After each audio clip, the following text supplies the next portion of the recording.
Binati ng anghel ng Panginoon si Maria. Siya'y nagdala ng Espiritu Santo. Narito ang alipin ng Panginoon. At ang Berbo ay nagkatawang tao.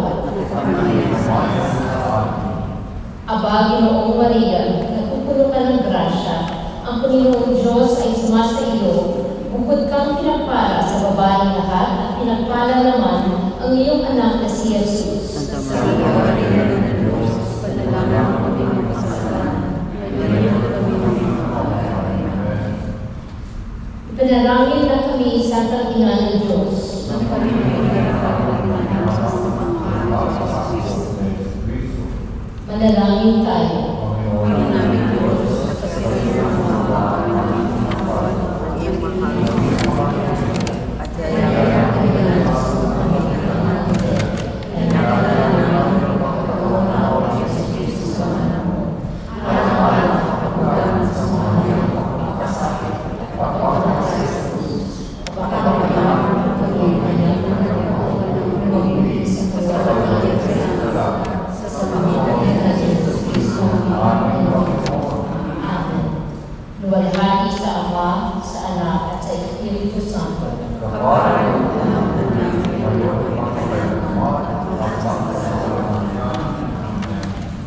Samahan po natin ang koro sa pagbungad na awit.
Ang isang ito po ay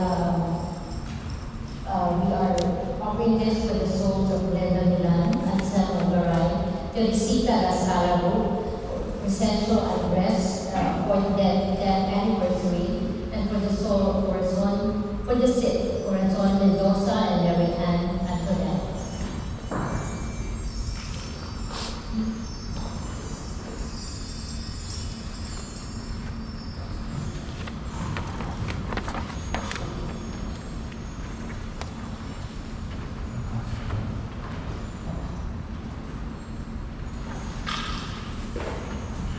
Sa ngalan ng Ama, ng Anak, ng Espiritu Santo, sumainyo ang Panginoon.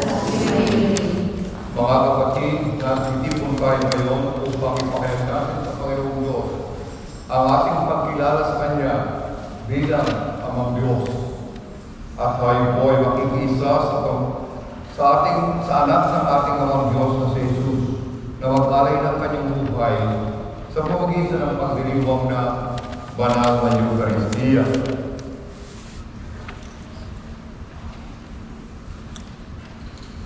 At upang tayong lahat ay maging karapat-dapat sa banal na pagdiring mo, pagsisihan natin ang ating mga kasalanan.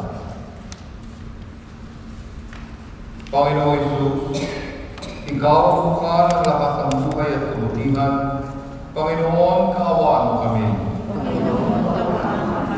Panginoon Jesus, namatay ka para mabuhay ang sangkatauhan. Kristo, kaawaan mo kami. Panginoong Jesus, nais mong itaguyod namin ang sibilisasyon ng buhay at pagmamahalan. Panginoon, kaawaan mo kami. Kaawaan tayo ng makapangyarihang Diyos, patawarin tayo sa mga kasalanan at patnubayan tayo sa buhay na walang hanggan. Amen.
pinangangatawanan mo, manahan, sa mga may lubing tapat at maasahan Sa kagandahan loob mo kami naway, makapamuhay bilang mga mapalad na maging iyong tahanan sa pamagitan ni Jesucristo kasama ng Espiritu Santo, magpasawalang hanggan. Amen. Magsiupo tayo at hanggang natin ang mga pagbasa.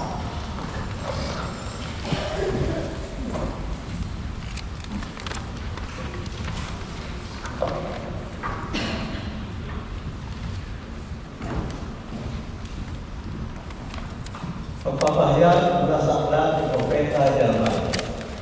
Ito ang sinasabi ng Panginoon. Parurusahan ko ang sinumang tumatalikod sa akin at nagtitiwala sa kanyang kapwa. Sa lakas ng mga taong may hangganan ng buhay. Ang katulad niya ay halamang tumubo sa ilang, sa lupang tigang at sa lupang maalat na walang ibang tumutubo. Walang mabuting mangyayari sa kanya. Ngunit maligaya ang taong nananalig sa Pogo. Pagpapalain ang umaako sa kanya. Ang katulad niya ay halamang nakalangin sa tabi ng balisan. Ang mga ugat ay patungo sa tubig. Hindi ito nanganganin kahit dumating ang talinig. Sapagkat mamamalagin kong diyan ang mga dahon nito. Kahit di umulan ay wala itong alalahanin, patuloy pa rin ito mamumunga. Ang salita ng Diyos. Salamat sa Diyos.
dapat yan.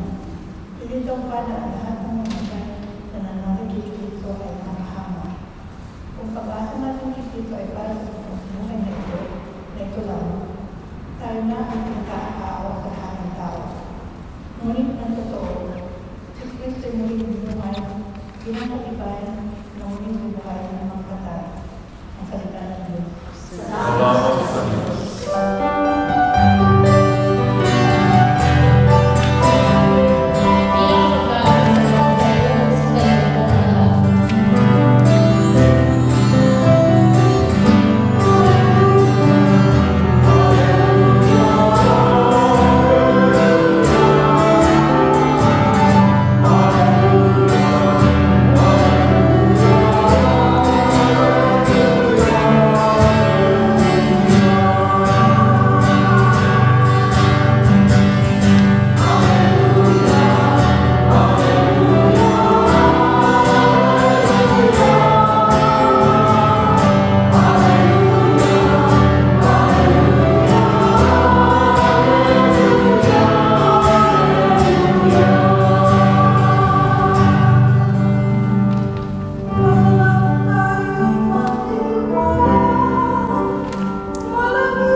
Noong panahon iyon, bumaba si Jesus kasama ng 12 at humayos siya sa isang patag na lugar. Ngunit, naroon ang marami sa kanyang mga alagad at ang mga napakaraming tao buhat sa Judea at Jerusalem at sa mga bayan sa baybaying dagat ng Tiro at Sidon.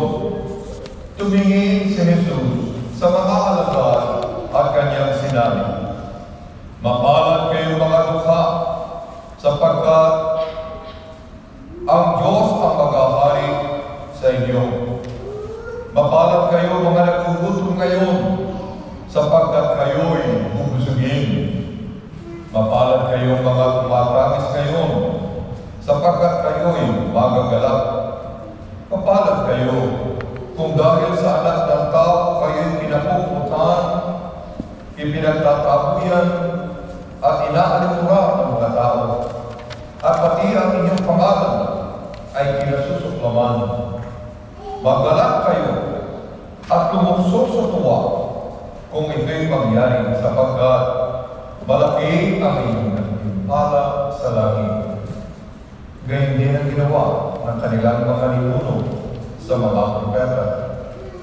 Ngunit sa aba ninyong mayayaman ngayon, sapagkat nagtamasa na kayo ng kaginhawaan. Sa aba ninyong mga busog ngayon, sapagkat kayo'y magugutom. Sa aba ninyong nagsisitawa ngayon, sapagkat kayo'y magdadalamhati at magsisitangis. Sa aba ninyong kung kayo'y pinangguin ng lahat ng tao, sapagkat kayo'y hindi na ginawa ng kanilang mga ninuno sa mga pulaang propeta. Mga kapatid, ito ang mabuting balita ng ating Panginoon.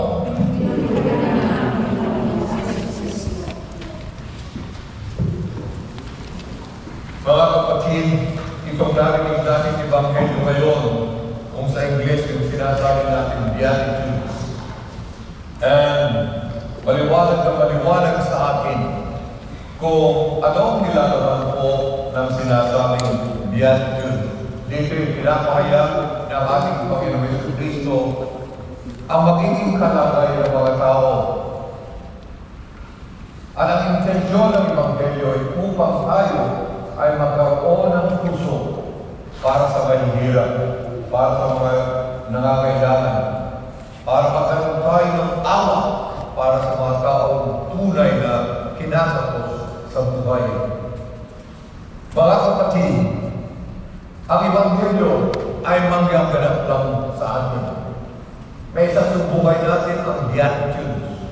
Pagkakaroon tayo ng awa, kung magkakaroon din tayo ng pagmamahal sa mga taong nangangailangan, kung ang puso po natin ay magkakaroon po ng transformasyon na ang mata na gamit natin pagtingin sa mga tao ay ang mata ng Diyos. One of the ultimate purposes of faith formation or transformation of our heart is that we may find the grace to be converted into the perspective of God so that we may be able to see things, events in our life in accordance with the eyes of God. Mangyayari lang po na magkakaroon tayo ng awa at pagmamahal doon sa mga taong nangangailangan. Kaya nga, ang niyahangan ng Ebanghelyo sa atin ngayon ay matuto tayo magpakumbaba. Matuto tayo gamitin natin ang paningin o ang mata ng ating Panginoon Jesus upang ang nakikita po natin sa kapaligiran, ang mga taong nakikita natin, mayaman man o mahirap, ang mata ng Diyos ang ating gagamitin. Tatanungin natin, ano yun? Ang mata ng pangunawa at pagmamahal sa lahat. Tayo naman ay tinatawag ng Panginoong Diyos na mga anak niya sa sanlibutan. At bilang mga anak ng Diyos, ang mata at puso ng Panginoong Diyos ang ating pong gagamitin. Lalo-lalo na sa pakikisa o pagtrato natin sa mga taong nangangailangan. Isang bagay pa na gusto kong sabihin. Dito po sa Ebanghelyo ito, ang pagkakatagalan po dito, hindi natin maramdaman yung sinasabi, woe! Sapagkat sa English, ang ginamit po, woe to the rich. Woe to those who have. Sinasabi palagi, ipinakayag dito na ang damdamin natin, hindi na nga manunungan na kapag tayo ko'y mahirap, wala tayong pera, nasa atin ang kaharian ng Diyos. That's a false notion. We cannot interpret this because we do not have. We lack something. We are poor. We are oppressed. It means truly that the kingdom of God is for us. Kalimitan po tayo bilang mahihirap ang atin. Kung ang ating itong damdamin at kaisipan ay para lamang magkapera, sana na po ito. Kung wala rin ang Diyos sa ating buhay, kung wala rin ang salita ng Diyos sa ating pamumuhay, ang kaya ng Diyos ay malayo rin po sa atin. Kahit po tayo ay mga tao na tawag na mahihirap. Dito ay pinapakaya sa atin ang Panginoon. Tunay na kahit tayo mahihirap, ay magkaroon din ang pagbabago ng kaisipan. Na sana'y magamit din natin ang mata ng Diyos sa pagtingin sa ating kalagayan, sa pagtingin sa mga tao ating nakakasalubungan at sa mga kalagayan ng buhay natin. Na sana'y makita natin din ang mata ng Diyos na kahit tayo po'y mahirap, ang mahalaga sa atin ay hindi kayamanan o pera. Ang mahalaga sa atin ay ang paghahari ng Diyos sa ating pamumuhay. At kung paghahari ng Diyos ay nakikita at nagaganap, ito ang unang matutupad sa ating pamumuhay. My dear brothers and sisters, ang linggong ito ay pinag-uugatan ng maraming mga bagay na hindi umaunawaan. This sounds always startling, especially for those who are rich, especially for those who have, especially for those who are rejoicing now. The gospel is simply asking us that we must change our perspective in looking at things and embrace the perspective of God, whether we're rich or poor, to look at things in a way God sees them. Kaya nga tayo yung tinatawag na formation of our heart. Kaya may tinatawag tayo sa ating buong sambayanan na ang sambayanan ay magkaroon ng transformasyon. Sapagkat ang transformasyon ay maghahatid sa atin ng paningin ng Diyos o perspective ng Diyos sa mga bagay na dapat natin makita sa sanlibutan. Na tayo bilang mga mananampalataya, na tayo bilang mga anak ng Diyos, ang pagmumula sa ating magmumula na ang kompasyon o pagmamahal ng Diyos ay tunay na magaganap sa pamamagitan ng ating pagtingin sa mga tao, pagkalima sa kautusan ng Diyos, at ang pagmamahal nating may paakayan sa mga tao na kailangan at sa mga tao doon, sa mga tao na mayroon. Sama-sama po natin na ang pagtingin natin sa mga tao ito ay pagtingin makayos. Brothers and sisters, let us pray today in this month. First thing is that we may have the heart and the willingness for our eyes, for our perspective to be changed, so that we may embrace the perspective of God. Again, so that the way we live our lives, we may use that perspective in dealing with those people who are in need, with those people who are oppressed, with those people who are marginalized, but in the same way, with those people who are rich, with those people who have in the world today. The grace that God would want all of us to have is the transformation of our heart and the embrace of the heart of God to remain and manifest in the way we live our lives.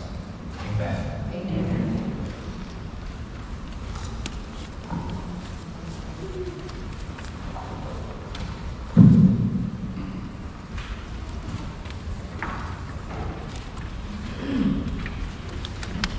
Magsitayo tayo sabay-sabay ngayon ating darating ang panalangin po ng sumasampalataya.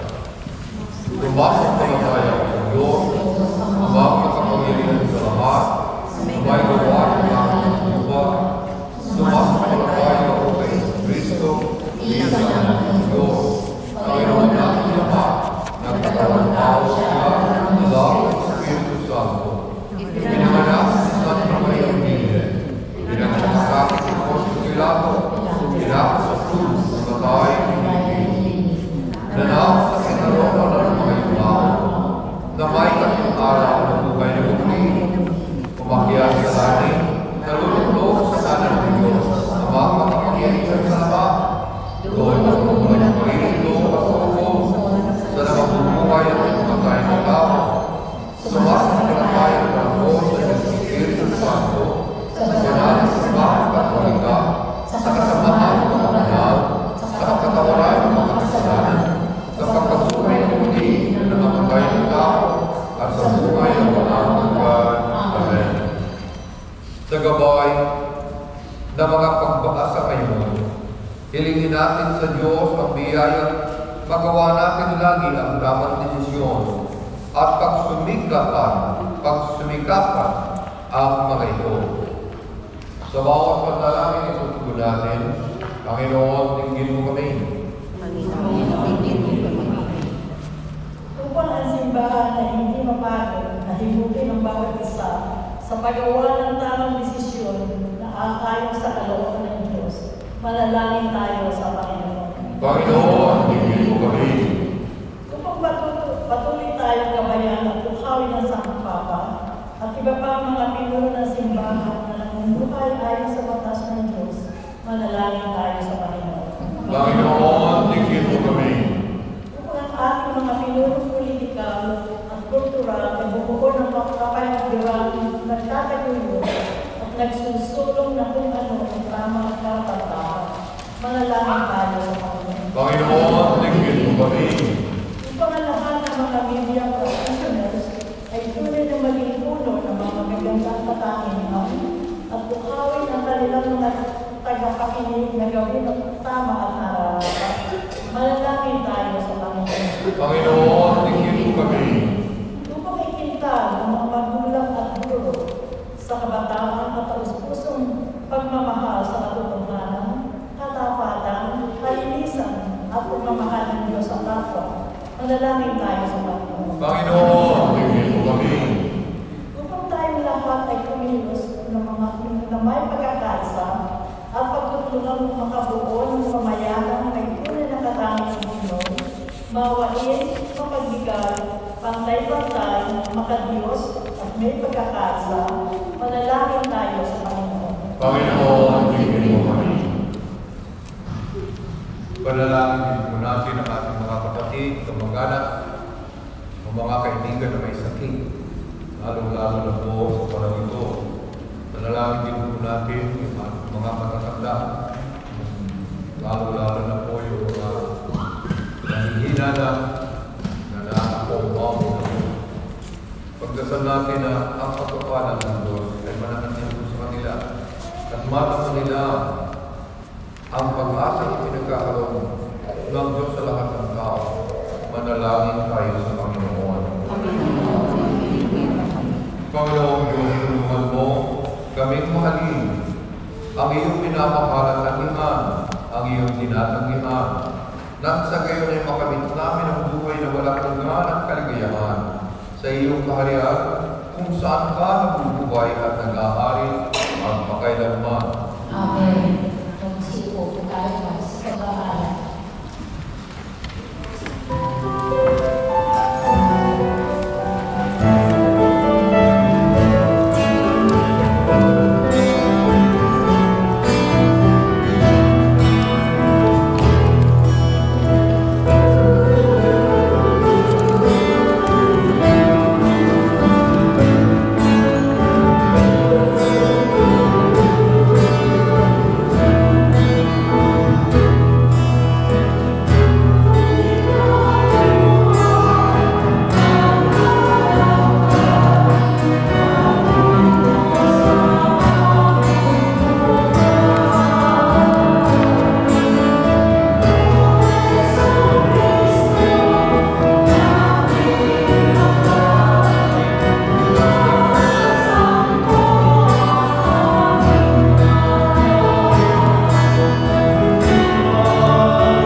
itinakanda ng Diyos Amang makapangyarihan.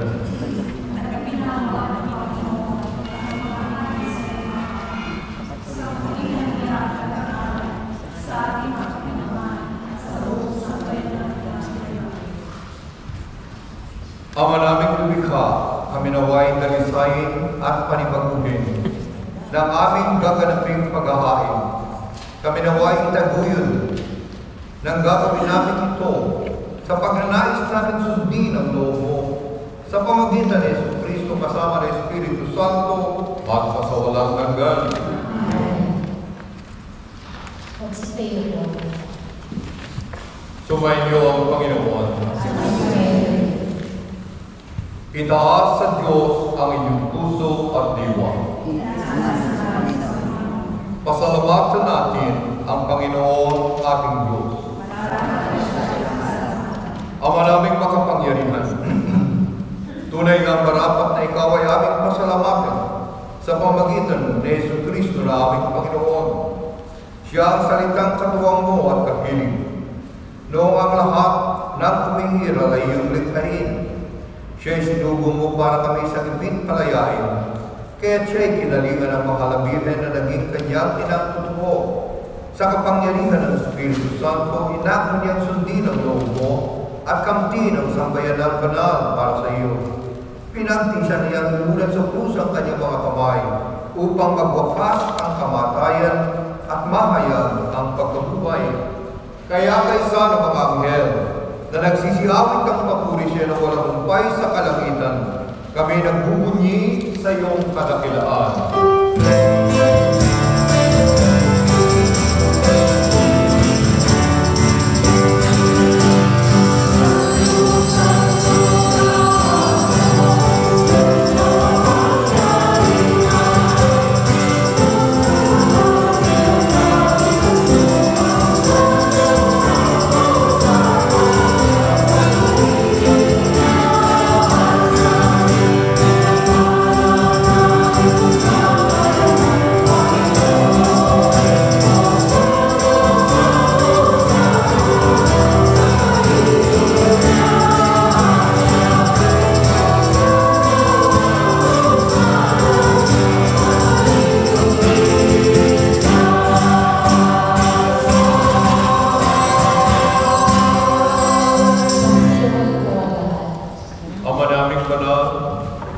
Ikaw muna bukas ang tanang kabanalan. Kaya sa pamagitan ng iyong Espiritu gawin mo banal ang kaloob na ito upang para sa aming maging katawan at dugo ng aming Panginoon Jesucristo. Bago niya pinagkisang kusang loob na maging handog, hinawakan niya ang tinapay. Pinasalamatan kaniya, pinaghati-hati niya iyon, iniabot sa kanyang mga alagad at sinabi, tanggapin ninyong lahat ito at kanin. Ito ang aking katawan na ihahandog para sa inyo.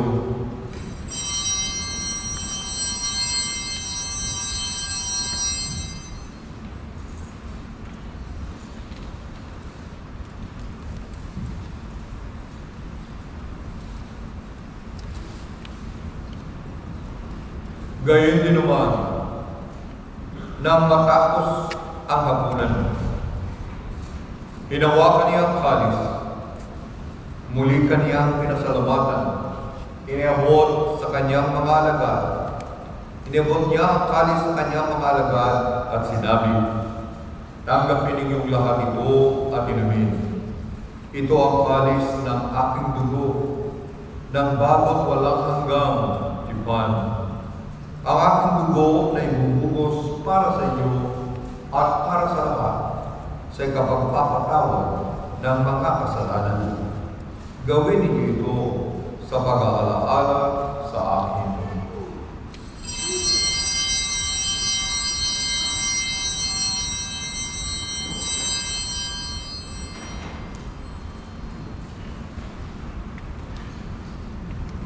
Ipagpunyi natin ang misteryo ng ating pananampalataya.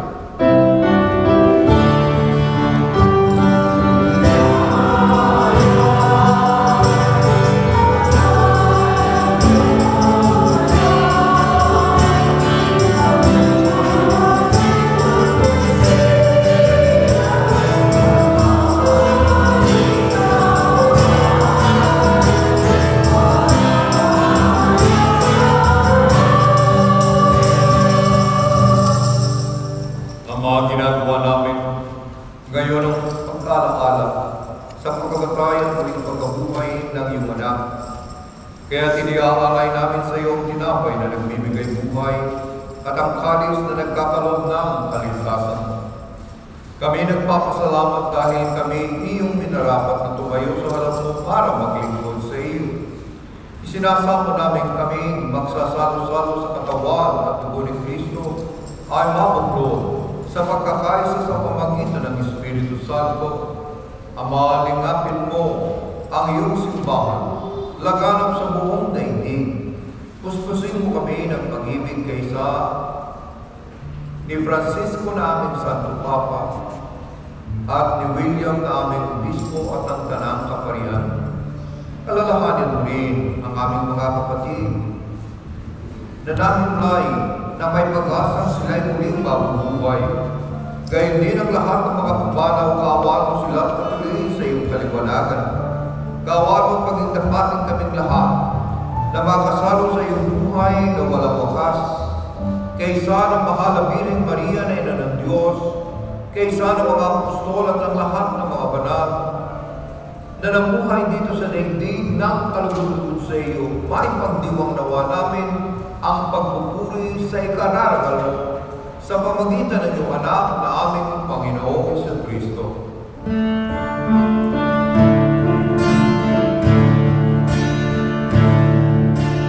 Sa pamamagitan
samantalang aming pinananabikhan ang dakilang araw ng pagpapahayag ng tagapagligtas namin si Jesu Cristo.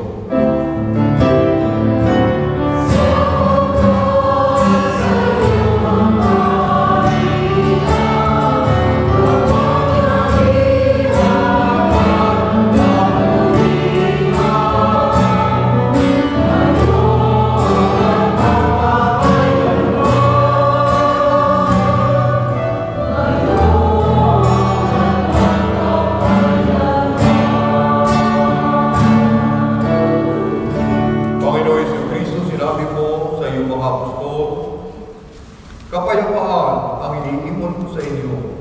Ang aming kapayapaan ang ibinibigay ko sa inyo. Tunghayan mo ang aming pananampalataya at huwag ang aming mga pagkakasala. Pagkalooban mo kami ng kapayapaan at pagkakaisa ayon sa iyong kalooban kasama ng Espiritu Santo magpasawalang hanggan. Amen. Ang kapayapaan ng Panginoon ay laging sumenyo. Magbigayan kayo ng kapayapaan sa isa't isa.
Narito si Jesus. Narito ang Kordero ng Diyos. Ito ang nag-aalis ng kasalanan ng sanlibutan. Mapalad ang mga inanyayahan sa kanyang bibig. Panginoon, hindi ako karapat-dapat na magpatuloy sa iyo. Ngunit sa isang salita mo lang ay gagaling na ako.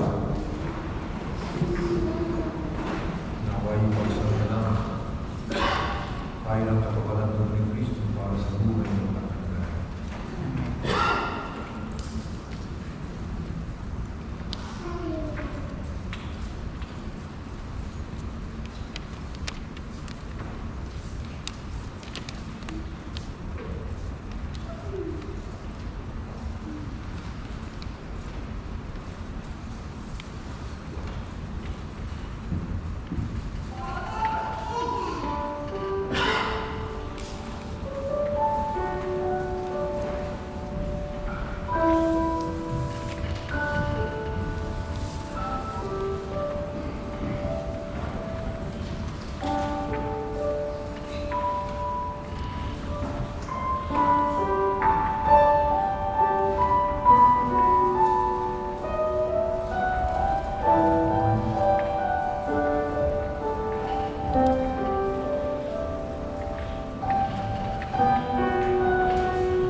Okay, inaanyayahan ko po yung mga opo. Please help me pray over these people. And yung mag-iingat po ito. Kailangan ko tulong. Please lay your hands over them and pray for them, calling on God, the blessing that they will require. Makapangyari ng mga kapitulay ng pagtugay, ulit at papasalamat ngayong araw na ito. Bilang pagkakila namin sa iyo, bilang aming mga Diyos, ikaw at sa iyo nagmumula ang lahat ng pagpapala na aming kinakailangan. Kaya inaharap namin sa iyo ang mga kapatid namin naghiriwang ng kanilang karawan at naghiriwang din ang anibersaryo ng kanilang kasal. Nasanay ang pagpapala ng langit ay matakasa nila sa kanilang buhay at maging gaway nila upang lalo maging malapit ang kanilang kaugnayan sa iyo. Hinihiling namin na sanay ang pagpapala ng langit ang magdala sa kanila lalo maglapit sa iyong kalooban. Hinihiling namin sa Panginoon Jesucristo ang aming Panginoon.